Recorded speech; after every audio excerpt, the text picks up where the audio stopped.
भाऊ ठाकरे साहब तशरीफ रखते हैं और मैं चाहता हूं कि मेरी दिली आरजू है कि उनसे इजहार ख्याल सुनूं। मैं उन्हें दावत देने जा रहा हूं कि वह आएँ और अपने इजहार ख्याल से नवाजें, क्योंकि उन्हें कहीं जाना है। तो थक गए हो तो थकन छोड़ के जा सकते हो। विक्रम साहब ये शेर सुन लें आप। थक गए, आपके लिए नहीं है, वो बाहर गांव वालों के वास्ते। थक गए हो तो थकन छोड़ के जा सकते हो, तुम मुझे वाकईतन छोड़ के जा सकते हो। हम दरख्तों को कहाँ आता है हिजरत करना, तुम परिंदे हो चमन छोड़ के जा सकते हो।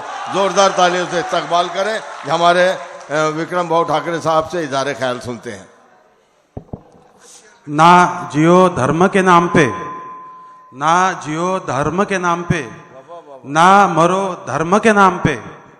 इंसानियत ही है धर्म वतन का, आप जो वतन के नाम पे। अरे एक बार ताली बजा दो यार, क्या अच्छी बात की विक्रम साहब, बहुत। यहाँ पे मैं आपका ज्यादा वक्त नहीं लेते हुए मैं जमीर भाई का शुक्रिया अदा करना चाहता हूँ कि सभी वरुड तालुका के लोगों को, जो हिंदू मुस्लिम लोग, आप ये मुशायरे के साथ सभी को धर्म से धर्म की कड़ी आप जोड़ते हुए, ये सब महानुभाव आप लाते हुए, ये उर्दू भाषा मेरे तो समझ में आने यहाँ पे तो बैठती नहीं, लेकिन जो भी आप बोलते हो यहाँ पे चुपती है। इसलिए आपका सबका यहाँ पर आने के लिए शुक्रिया और विशेषता जमीर भाई का शुक्रिया।